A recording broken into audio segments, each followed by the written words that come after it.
सभी छात्र छात्राओं को वेद तिवारी का नमस्कार। विद्यार्थियों, इसी तरह की मोटिवेशनल और UP PCS, other state PCS, RO ARO, UP police आदि परीक्षाओं के लिए हैंड राइटिंग नोट्स की वीडियो प्राप्त करने के लिए मेरे चैनल को सब्सक्राइब करना ना भूलें। इस चैनल के माध्यम से आप सभी विषयों के नोट्स की वीडियो प्राप्त कर सकते हैं बिल्कुल फ्री में, और पीडीएफ प्राप्त करने के लिए मेरे टेलीग्राम चैनल को ज्वाइन कर लीजिए। वीडियो में नीचे लिंक दी गई है। जय हिंद, जय भारत, वंदे मातरम, सत्यमेव जयते। सभी छात्र छात्राओं को वेद तिवारी का नमस्कार। विद्यार्थियों, मैं आज आपके समक्ष जो वीडियो लेकर आया हूं, ये भारत में महिलाओं की प्राचीन, मध्यकालीन और आधुनिक स्थिति की जानकारी से संबंधित है। अर्थात महिलाओं की कैसी परिस्थितियां थीं और कैसी परिस्थितियां हैं। तो आइए वीडियो को ध्यान से देखते व सुनते हैं।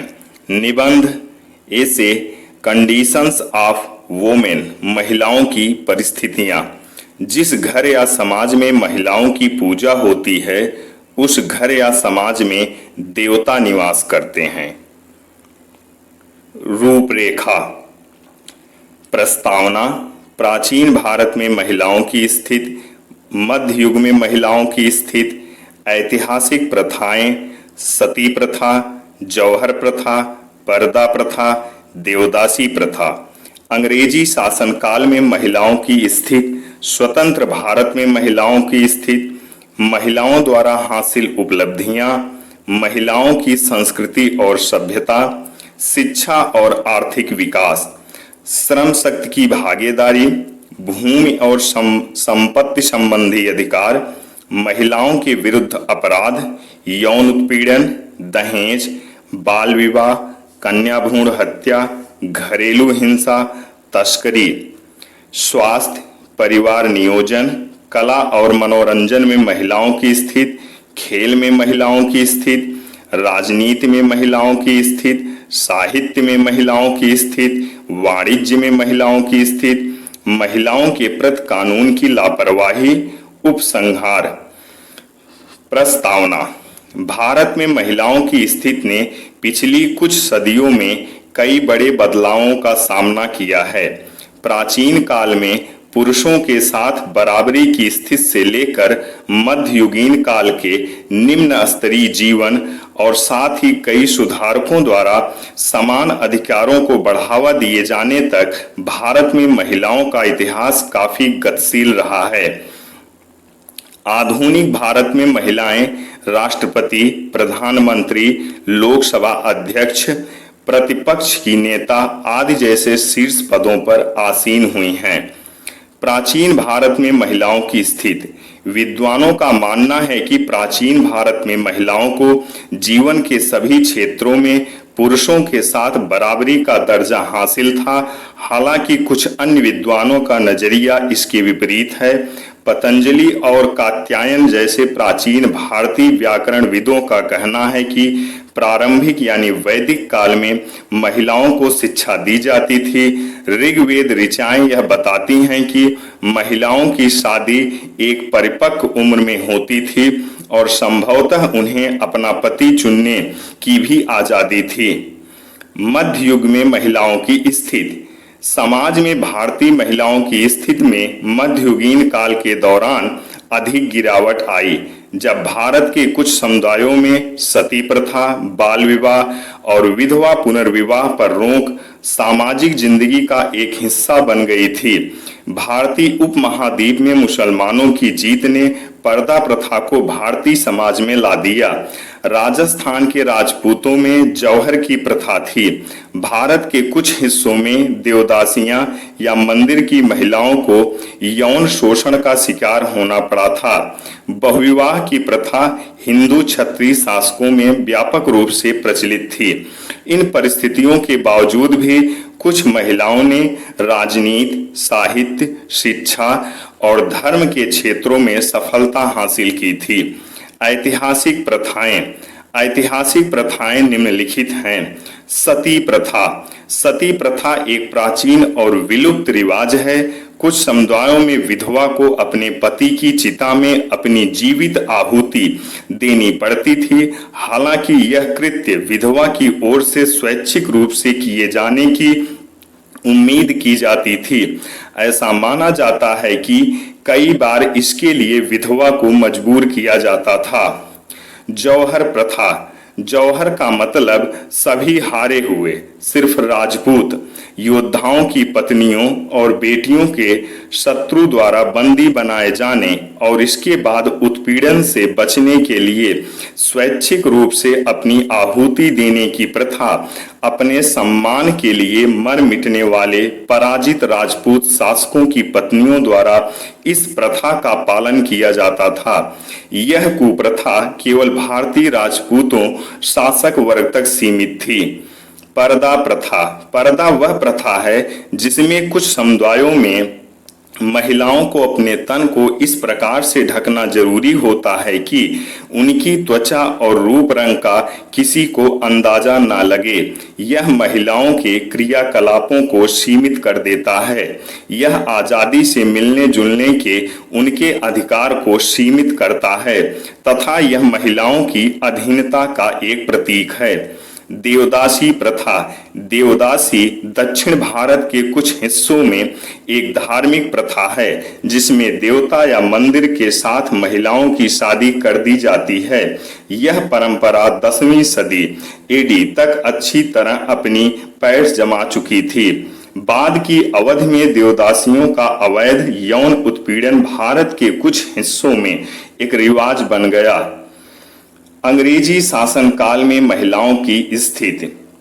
अंग्रेजी शासन के दौरान राम मोहन राय, ईश्वर चंद्र विद्यासागर, ज्योतिबा फुले आदि जैसे कई सुधारकों ने महिलाओं के उत्थान के लिए लड़ाइयां लड़ी। चंद्रमुखी बसु, कादम्बिनी गांगुली और आनंदी गोपाल जोशी कुछ शुरुआती भारतीय महिलाओं में शामिल थी जिन्होंने शैक्षणिक डिग्रियां हासिल की। भारत की आजादी के संघर्ष में महिलाओं ने एक महत्वपूर्ण भूमिका निभाई। भीमा भिकाजी कामा, डॉक्टर एनी बेसेंट, प्रीति लता वाडेकर, विजय लक्ष्मी पंडित, राजकुमारी अमृत कौर, अरुणा आसफ अली, सुचेता कृपलानी और कस्तूरबा गांधी कुछ प्रसिद्ध स्वतंत्रता सेनानियों में शामिल हैं। स्वतंत्र भारत में महिलाओं की स्थिति। भारत में महिलाएं अब सभी तरह की गतिविधियों जैसे कि शिक्षा, राजनीति, मीडिया, कला और संस्कृति सेवा क्षेत्र, विज्ञान एवं प्रौद्योगिकी आदि में हिस्सा ले रही हैं। इंदिरा गांधी, जिन्होंने कुल मिलाकर 15 वर्षों तक भारत के प्रधानमंत्री रूप में सेवा की, सबसे लंबे समय तक सेवारत महिला प्रधानमंत्री हैं। भारत में नारीवादी सक्रियता ने 1970 के दशक के उत्तरार्ध के दौरान रफ्तार पकड़ी। महिलाओं के लिए 33% आरक्षण की व्यवस्था है। महिलाओं द्वारा हासिल उपलब्धियां। महिलाओं द्वारा हासिल उपलब्धियां निम्नलिखित हैं। 1883 चंद्रमुखी बसु और कादम्बिनी गांगुली ब्रिटिश साम्राज्य और भारत में स्नातक की डिग्री प्राप्त करने वाली पहली महिलाएं बनी। 1905 कार चलाने वाली पहली भारतीय महिला सुजान आरडी टाटा थी। 1917 एनी बेसेंट भारतीय राष्ट्रीय कांग्रेस की पहली अध्यक्ष महिला बनी। 1947 15 अगस्त 1947 को स्वतंत्रता के बाद सरोजिनी नायडू संयुक्त प्रदेशों की राज्यपाल बनी।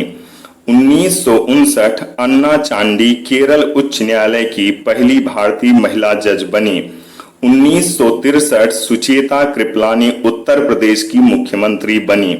1966 इंदिरा गांधी भारत की पहली महिला प्रधानमंत्री बनी। 1972 किरण बेदी भारतीय पुलिस सेवा में भर्ती होने वाली पहली महिला थी। 1984 23 मई को बचेंद्री पाल माउंट एवरेस्ट पर चढ़ने वाली पहली भारतीय महिला बनी। 1997 कल्पना चावला भारत में जन्मी ऐसी प्रथम महिला थी जो अंतरिक्ष में गई। 2007 प्रतिभा पाटिल भारत की प्रथम भारतीय महिला राष्ट्रपति बनी। 2009 मीरा कुमार लोकसभा की पहली महिला अध्यक्ष बनी। इसके अतिरिक्त बहुत सी महिलाओं ने अनेक विभागों में उत्कृष्ट कार्य किया है। महिलाओं की संस्कृति और सभ्यता। पूरे भारत में महिलाएं साड़ी और सलवार कमीज पहनती हैं। बिंदी महिलाओं की जरूरत और उचित श्रृंगार का एक हिस्सा है। रंगोली यानी कोलम एक परंपरागत कला है जो भारतीय महिलाओं में बहुत लोकप्रिय है।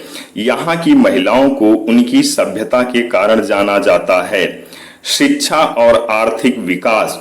1992-93 के आंकड़ों के मुताबिक भारत में केवल 9.2% घरों में ही महिलाएं मुखिया की भूमिका में हैं, पर बाद में परिवारों में लगभग 35% को महिला मुखिया द्वारा संचालित पाया गया।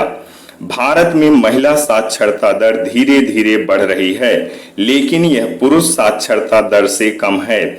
अमेरिका के वाणिज्य विभाग की 1998 की एक रिपोर्ट के मुताबिक भारत में महिलाओं की शिक्षा की एक मुख्य रुकावट अपर्याप्त स्कूली सुविधाएं, महिला शिक्षकों की कमी, पाठ्यक्रम में लिंग भेद आदि है। महिलाओं में आर्थिक स्थिति की सुधार अब बहुत तेजी से हो रही है। श्रम शक्ति की भागीदारी। आम धारणा के विपरीत महिलाओं का एक बड़ा प्रतिशत कामकाजी है। हालांकि पारिश्रमिक पाने वाली महिला श्रमिकों की संख्या पुरुषों की तुलना में बहुत कम है। ग्रामीण भारत में कृषि और संबद्ध क्षेत्रों में कुल महिला श्रमिकों के अधिक से अधिक 89.5% तक को रोजगार दिया जाता है। डेयरी उत्पाद में महिलाओं की भागीदारी कुल रोजगार का 94% है। वन आधारित लघु स्तरीय उद्योगों में महिलाओं की संख्या कुल कार्यरत श्रमिकों का 51% है। भूमि और संपत्ति संबंधी अधिकार। अधिकांश भारतीय परिवारों में महिलाओं को उनके नाम पर कोई भी संपत्ति नहीं मिलती है और उन्हें पैतृक संपत्ति का हिस्सा भी नहीं मिलता है। महिलाओं की सुरक्षा के कानूनों के कमजोर कार्यान्वयन के कारण उन्हें आज भी जमीन और संपत्ति में अपना अधिकार नहीं मिल पाता है। महिलाओं के विरुद्ध अपराध। पुलिस रिकॉर्ड में महिलाओं के खिलाफ भारत में अपराधों का उच्च स्तर दिखाई पड़ता है। राष्ट्रीय अपराध रिकॉर्ड ब्यूरो ने 1998 में यह जानकारी दी थी कि 2010 तक महिलाओं के विरुद्ध अपराधों की विकास दर जनसंख्या वृद्धि दर से कहीं ज्यादा हो जाएगी। महिलाओं के विरुद्ध कुछ प्रमुख अपराध हैं, जैसे यौन उत्पीड़न। 1990 में महिलाओं के विरुद्ध दर्ज की गई अपराधों की कुल संख्या का आधा हिस्सा कार्यस्थल पर छेड़छाड़ और उत्पीड़न से संबंधित था। विज्ञापनों या प्रकाशनों, लेखनों, पेंटिंग्स, चित्रों या किसी एनी तरीके से महिलाओं के अश्लील प्रतिनिधित्व को रोकने के लिए 1987 में महिलाओं का अश्लील प्रतिनिधित्व यानी निषेध अधिनियम पारित किया गया था। दहेज प्रथा भारत में महिलाओं के लिए बहुत बड़ी समस्या है। 1961 में भारत सरकार ने वैवाहिक व्यवस्थाओं में दहेज की मांग को अवैध करार देने वाला दहेज निषेध अधिनियम पारित किया। हालांकि दहेज संबंधी घरेलू हिंसा, आत्महत्या और हत्या के कई मामले दर्ज किए गए हैं। 1985 में दहेज निषेध नियमों को तैयार किया गया था। बाल विवाह। भारत में बाल विवाह परंपरागत रूप से प्रचलित रही है और यह प्रथा आज भी जारी है। हालांकि 1860 में बाल विवाह को गैर कानूनी घोषित कर दिया गया था, लेकिन आज भी यह एक आम प्रथा है। कन्या भ्रूण हत्या। कई विशेषज्ञों ने यह बताया है कि भारत में पुरुषों का उच्च स्तरीय लिंगानुपात कन्या शिशु हत्या और लिंग परीक्षण संबंधी गर्भपातों के लिए जिम्मेदार है। कुछ ग्रामीण क्षेत्रों में कन्या शिशु हत्या आज भी प्रचलित है। घरेलू हिंसा। घरेलू हिंसा की घटनाएं निम्न स्तरीय सामाजिक आर्थिक वर्गों में अपेक्षाकृत अधिक होती है। घरेलू हिंसा कानून 2005 से महिलाओं का संरक्षण 26 अक्टूबर 2006 को अस्तित्व में आया। तस्करी। अनैतिक तस्करी यानी रोक अधिनियम 1956 में पारित किया गया था। हालांकि युवा लड़कियों और महिलाओं की तस्करी के कई मामले दर्ज किए गए हैं। इन महिलाओं को वेश्यावृत्ति, घरेलू कार्य या बाल श्रम के लिए मजबूर किया जाता है। स्वास्थ्य, कई क्षेत्रों में लड़कियों और महिलाओं को परिवार में पोषण संबंधी भेदभाव का सामना करना पड़ता है और ये कमजोर एवं कुपोषित होती हैं। भारत में मातृत्व संबंधी मृत्यु दर दुनिया भर में दूसरे सबसे ऊंचे स्तर पर है। देश में केवल 42% जन्मों की निगरानी पेशेवर स्वास्थ्य कर्मियों द्वारा की जाती है। यूएनडीपी मानव विकास रिपोर्ट 1997 के अनुसार 88% गर्भवती महिलाएं रक्ताल्पता यानी एनीमिया से पीड़ित पाई गई थी। परिवार नियोजन, अनेकों ग्रामीण क्षेत्रों में महिलाओं के पास गर्भ निरोध के सुरक्षित एवं आत्मनियंत्रित तरीके के उपलब्ध नहीं होते हैं। कुल गर्भ निरोधक उपायों में 75% से अधिक नसबंदी होती है, जिसमें महिला नसबंदी कुल नसबंदी में तकरीबन 95% तक होती है। कला और मनोरंजन में महिलाओं की स्थिति, MS सुब्बुलक्ष्मी, गंगूबाई, हंगल, लता मंगेशकर और आशा भोसले जैसी गायिकाएं एवं अंजोली इला मेनन प्रसिद्ध चित्रकारों में से एक हैं। अतः इन क्षेत्रों में भी महिलाएं तेजी से आगे बढ़ रही हैं। खेल में महिलाओं की स्थिति, कुछ भारतीय महिलाओं ने इस क्षेत्र में उल्लेखनीय उपलब्धियां हासिल की हैं। भारत की कुछ प्रसिद्ध महिला खिलाड़ियों में PT Usha, JJ Shobha athletics, Kunjarani Devi भारोत्तोलन, Diana Edulji cricket, Saina Nehwal badminton, Koneru Humpy शतरंज, सानिया मिर्जा टेनिस आदि हैं। हालांकि भारत में सामान्य खेल परिदृश्य बहुत अच्छा नहीं है। राजनीति में महिलाओं की स्थिति, भारत में पंचायत राज संस्थाओं के माध्यम से 10 लाख से अधिक महिलाओं ने सक्रिय रूप से राजनीतिक जीवन में प्रवेश किया। विभिन्न स्तर की राजनीतिक गतिविधियों में महिलाओं का प्रतिशत काफी बढ़ गया है। इसके बावजूद महिलाओं को अभी भी प्रशासन और निर्णयात्मक पदों में पर्याप्त प्रतिनिधित्व नहीं मिल पाया है। साहित्य में महिलाओं की स्थिति, भारतीय साहित्य में कई सुप्रसिद्ध लेखिकाएं कवियत्रियों और कथा लेखिकाओं के रूप में जानी जाती हैं। इनमें से कुछ मशहूर नाम हैं सरोजिनी नायडू, कमला सुरैया, शोभा डे, अरुंधति राय, अनीता देसाई आदि महिलाओं ने साहित्य के क्षेत्र में अत्यधिक नाम कमाया है। वाणिज्य में महिलाओं की स्थिति, 2013 अक्टूबर-नवंबर में भारत की लगभग आधे बैंक व वित्त उद्योग की अध्यक्षता महिलाओं के हाथ में थी। Arundhati Bhattacharya state bank of India Bharat का सबसे बड़ा bank, Chanda Kochhar ICICI bank निजी क्षेत्र में भारत का सबसे बड़ा bank, Renu Sud Karnad HDFC limited Bharat की सबसे बड़ी ऋण company, Chitra Ramkrishna national stock exchange Bharat का सबसे बड़ा स्टॉक एक्सचेंज। इसके अतिरिक्त कई अन्य स्थानों पर महिलाओं को उच्च पद प्राप्त हैं। महिलाओं के प्रति कानून की लापरवाही, हमारे देश में महिलाओं के प्रति बढ़ रहा अत्याचार कानून व्यवस्था की विफलता को साबित करता है। उपलब्ध आंकड़ों के मुताबिक देश में बलात्कार के 95,000 मामले लंबित हैं। जितने मामलों चार्जशीट दायर होती है उनमें से महज 26% में ही सजा मिल पाती है, यानी 4 मामलों में से 1 में सजा मिलती है। एक मामलों को निपटाने में 10 से 14 साल लग जाते हैं। बलात्कार के मामले में पुराने कानून में 7 साल की सजा का प्रावधान है, फिर भी अपराधियों को 11 महीने तक की सजा हुई और जेल से छूटने के बाद ये अपराधी फिर से इसी तरह के अपराध करते हैं। दरअसल देश में एक तरह से एक ऐसा तंत्र बन गया है जो अपराधी को कसूरवार ठहराने की जगह पीड़िता को ही अपराधी मानता है। भारतीय कानून यहाँ की महिलाओं को अबला कहकर पुकारती है। इस शब्द ने महिलाओं की कमजोरी को बढ़ावा दिया है। हमारे देश की सरकार को ऐसे कानून बनाने की जरूरत है जिससे इन्हें अबला कहने की जरूरत ही न पड़े। उपसंहार स्पष्ट है कि भारत में शताब्दियों की पराधीनता के कारण महिलाएं अभी तक समाज में पूरी तरह वह स्थान प्राप्त नहीं कर सकी हैं जो उन्हें मिलना चाहिए। सदियों से समय की धार पर चलती हुई नारी अनेक विडंबनाओं और विसंगतियों के बीच जीती रही हैं।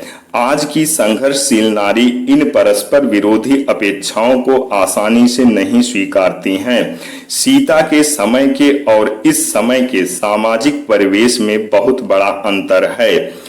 तो विद्यार्थियों, ये थी भारत में महिलाओं की परिस्थितियां। आप सभी इस वीडियो को अधिक से अधिक शेयर, लाइक, कमेंट व सब्सक्राइब करें। जय हिंद, जय भारत, वंदे मातरम, सत्यमेव जयते।